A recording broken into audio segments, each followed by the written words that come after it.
Hello जी। आज के तीसरे वीडियो में हम बात कर लेते हैं एक एक और छोटी सी एनबीएफसी कंपनी के बारे में। कंपनी का नाम है सीएसएल फाइनेंस। अगर मार्केट कैप की बात करूं तो कोई बहुत बड़ी कंपनी नहीं है, कुछ 980 करोड़ मतलब मोटा मोटी 1000 करोड़ के आसपास का इसका मार्केट कैप है। अगर हम ग्रोथ रेट की बात करें तो एयूएम ग्रो किया 43% on a Y Y level, और अब एयूएम पहुंच गया क्रॉस करके 1000 करोड़ को, मतलब 1065 करोड़ के आसपास का इनका एयूएम हो गया। तो एयूएम ग्रोथ रेट तो बहुत ही धमाकेदार है। 43% का ग्रोथ रेट तो बहुत ही बढ़िया है।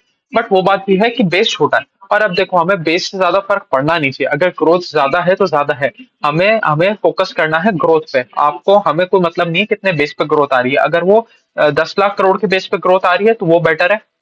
अगर वो 1000 करोड़ के बेस पर ग्रोथ आ रही है तो वो बेटर है। तो उसमें हमें कोई मतलब होना नहीं चाहिए। तो 43% on a Y Y basis growth आई तो वो बहुत ही बढ़िया चीज है। डिस्बर्समेंट की बात करें तो डिस्बर्समेंट बढ़े 38% on a Y Y level, और पैट की बात करें तो पैट बढ़ा 40% on a Y Y level. तो मतलब यहाँ पर तो कहानी सारी सब की सब ठीक चल रही है। अगर disbursement quarter on quarter number की बात करें तो डाउन से 20% से। बट वही बात है, जैसे बाकी सारी कंपनीज का होता है, इसका भी Q1 स्लगिश रहता है। जनरली वीकेस्ट क्वार्टर ही हमारा Q1 वाला क्वार्टर रहता है। तो उस हिसाब से Q4 से कंपेयर करने जाएंगे तो थोड़ा बहुत नंबर तो हमें कम दिखेगा ही दिखेगा। तो यहाँ पर भी कोई प्रॉब्लम नहीं है। यहाँ पर भी 20% का जो डी ग्रोथ आया है, इसमें कोई चिंता करने वाली बात नहीं है, या ऐसा नहीं है कि ग्रोथ रेट स्लो डाउन हो रही है। अगर ओवरऑल एयूएम की बात करें तो एयूएम बढ़ा है हमारा 3% on a quarter on quarter level. मतलब डिस्बर्समेंट नंबर तो नीचे गया, but AUM quarter on quarter level पे भी बढ़ा 3% से। अगर अगर हम बात करें इस बार कंपनी ने क्या बताया कि भाई, जैसे बाकी कंपनियां बता रही, कंपनी भी वही बता रही कि ये हमारा सीजनली सबसे वीकेस्ट क्वार्टर रहता है Q1। उसके ऊपर से हीट वेव रहा, इलेक्शन रहा, इसकी वजह से हमारा थोड़ा सा आपको डिस्पर्शन कम देखने को मिला एज कम्पेयर टू Q4। और ये देखो, अगर अगर कोई किसी भी कंपनी में सीजनैलिटी इफेक्ट है तो है, उसमें आप कुछ नहीं कर सकते। तो आप उसको वाई वाई कंपेयर करो। अब जैसे हमने बहुत सारी कंपनी में ऐसा देखा कि उनमें Q1 वीकेस्ट रहता है, तो Q1 वीक रहने पे अगर आप Q4 से ज्यादा कंपैरिजन करने लगोगे तो उसका कोई सेंस ही नहीं बनेगा ना। तो इसलिए इसलिए हमें चीज समझनी चाहिए कि अगर Q1 खराब रहता है तो उसको वाई वाई कंपेयर करें, कि एटलीस्ट आपको लास्ट Q1 से तो अच्छा रिपोर्ट करने चाहिए थे नंबर। और कहीं कहीं आपका एकदम से बहुत ज्यादा ड्रॉप नहीं आ गया भाई।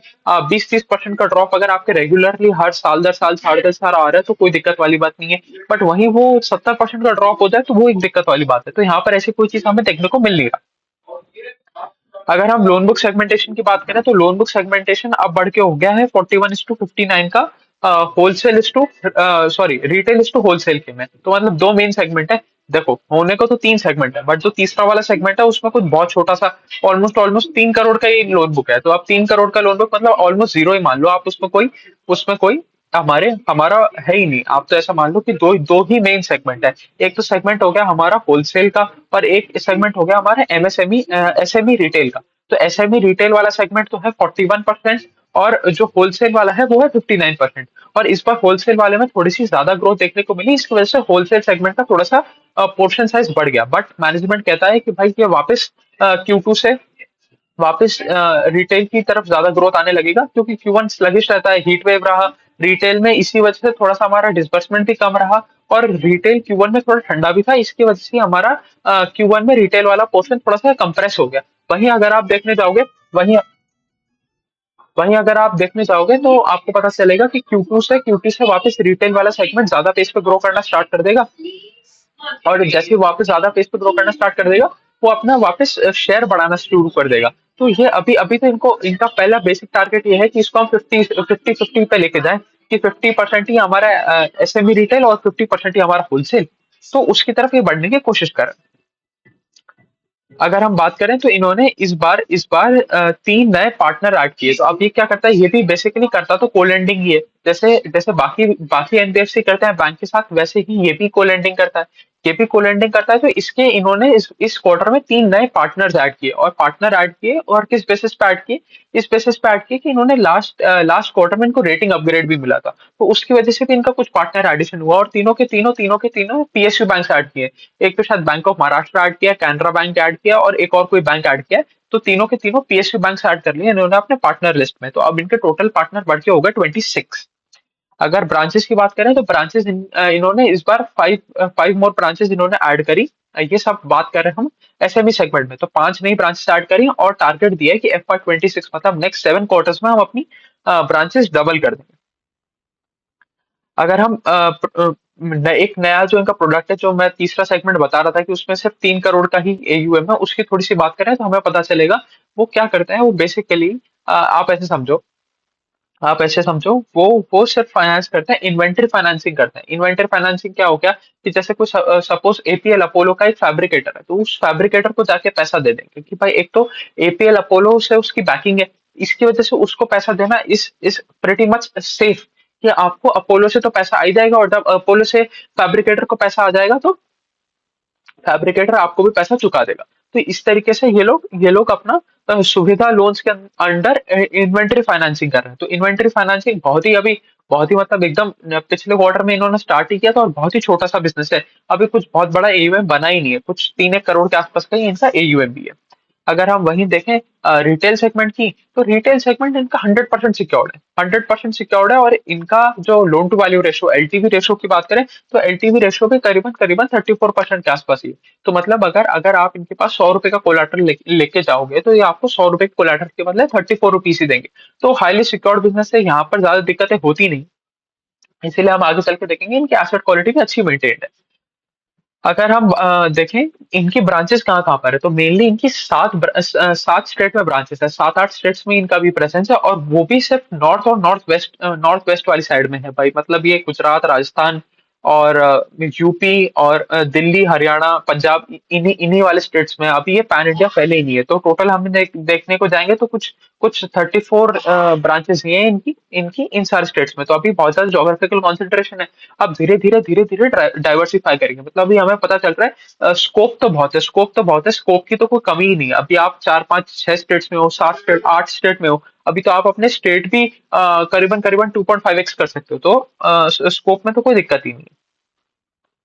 अगर हम बात करें होलसेल बुक की, तो होलसेल बुक भी पूरी की पूरी सिक्योर्ड है, होलसेल बुक में भी कहीं कोई दिक्कत नहीं आती। अब होलसेल बुक में ये एकदम एक बड़ा बड़ा लोन भी देते हैं, मतलब 17 18 करोड़ का भी लोन दे देते हैं, और छोटा छोटा 50 60 लाख 1 करोड़ वाला भी लोन देते हैं। तो कुछ लोन तो ये दे देते हैं अपने कंस्ट्रक्शन हाउसिंग प्रोजेक्ट्स बनाने के लिए भी लोन दे देते हैं। तो वो थोड़े हायर टिकट साइज लोन्स होते हैं, और उसमें भी लोन टू वैल्यू रेशियो 34 के आसपास का ही रहता है। और अगर उनके टेन्योर की बात करें तो 7 8 साल का भी उनका टेन्योर रहता है, उसी के आसपास इनका टेन्योर चलता रहता है। अगर हम एसेट क्वालिटी की बात करें तो एसेट क्वालिटी इनकी एकदम बढ़िया, कोई दिक्कत ही नहीं है एसेट क्वालिटी में। ग्रॉस एनपीए नंबर और नेट एनपीए नंबर दोनों ही इंप्रूव कर रहे हैं।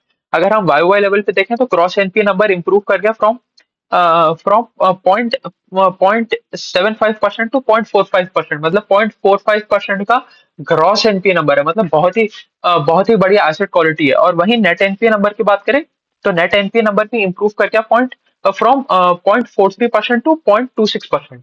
और अगर यही नंबर हम क्वार्टर ऑन क्वार्टर लेवल पे देखें तो बिल्कुल फ्लैट रहा है। मतलब डेट्यूरेट नहीं किया, इंप्रूव नहीं किया, बट डेट्यूरेट भी नहीं किया। तो जब जब आपकी ग्रॉस एनपी मतलब एसेट क्वालिटी बेसिकली इंप्रूव हो रही है वाई वाई लेवल पे, तो सब सारी चीजें ठीक ही चल रही है। उसके ऊपर से आप 100% सिक्योर्ड लोन्स दे रहे हो, और वो भी आपकी एलटीवी 34% के आसपास की है। मतलब 100 रुपए के कोलाटर पे 34 रुपए का लोन देके बैठो, तो कहीं भी रिस्क तो इनके बहुत ज्यादा है नहीं। अगर हम फाइनली नंबर की बात करें तो इनका जो नेट इंटरेस्ट इनकम है वो बढ़ा 45% on a Y Y level and 11% on a quarter on quarter level. Total income बढ़ा इनका 45% on a Y Y level and 10% on a quarter on quarter level. और पैट बढ़ा इनका 40% on a Y Y level and flat रहा 40% on a Y Y level and flat रहा quarter on quarter level पे। मतलब बहुत ही stable set of numbers, बहुत ही अच्छे सेट ऑफ नंबर्स, अच्छा ग्रोथ दिखाया, कोई ज्यादा ग्रॉस एनपीए का टंटा नहीं पकड़ा।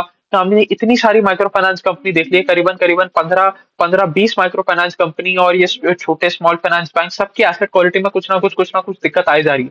बट यहाँ पर इनकी एसेट क्वालिटी बहुत ही अच्छी मेंटेन्ड है। क्वार्टर ऑन क्वार्टर लेवल पे ये लोग फ्लैट रिपोर्ट किया इन्होंने ग्रॉस एनपी नेट एनपी, और वाई वाई लेवल पे तो इंप्रूवमेंट ही देखने को मिला है। इसी वजह से हम अगर आरओए और आरओई की बात करेंगे तो आरओई वाई वाई लेवल पे तो जंप कर गया from 14% to 15%। But quarter on quarter level पे डिप देखने को मिला फ्रॉम 16% टू 15%। अब ये 1% का डिप क्यों देखने को मिला, ये भी थोड़ा सा समझ लेते हैं। एक तो थोड़ा सा लेवरेज कम हो गया, थोड़ा सा लेवरेज कम हो गया, और उसके बाद जो जो हमारा जितना जितना पेस पे डिस्बर्समेंट आना चाहिए था वो नहीं आया, तो थोड़ा सा आरओए में इफेक्ट आया, थोड़ा सा आरओए में इफेक्ट आया, इसलिए थोड़ा सा आरओई खराब हो गया। तो ये जब जैसे जैसे हम आगे चलेंगे, क्वार्टर 2 आएगा, 3 आएगा, 4 आएगा, ये हमें वापस देखेगा कि वापस ये अपने नॉर्मल लेवल्स पे आ गए।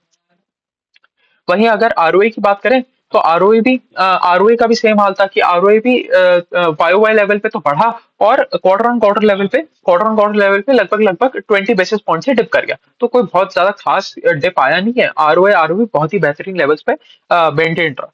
तो यही थी कहानी सीएसएल फाइनेंस की। एक बहुत ही छोटा एक एनबीएफसी कंपनी है जो होलसेल और अपने एमएसएमई रिटेल सेगमेंट में लेंडिंग करता है। और मतलब बेहद ही सिक्योर्ड, आपकी दोनों दोनों की दोनों चीजें सिक्योर्ड है। दो दो चीजों पे आप फोकस कर रहे हो, वो दोनों की दोनों सिक्योर्ड है। एक आपने अपना सुविधा लोन के नाम का एक नया प्लेटफॉर्म खोला, वो भी almost as good as secured ही है। क्योंकि आप ऐसे समझो कि अगर एपीएल अपोलो वाले कोई अपने फैब्रिकेटर को कोई प्रोजेक्ट देता है, सपोज कुछ भी तैयार करने का प्रोजेक्ट देता है, तो वो एज गुड एज मतलब वो सेफ ही है कि एपीएल अपोलो वाला उस बंदे को पेमेंट कर देगा और फिर वो बंदा आपको उठा के पेमेंट कर देगा। तो यही थी कहानी सीएसएल फाइनेंस की। आगे एक दो वीडियो और बना देंगे उसके बारे में, वो भी अपलोड कर देंगे। अभी के लिए इतना ही रखते हैं, चलिए, थैंक यू।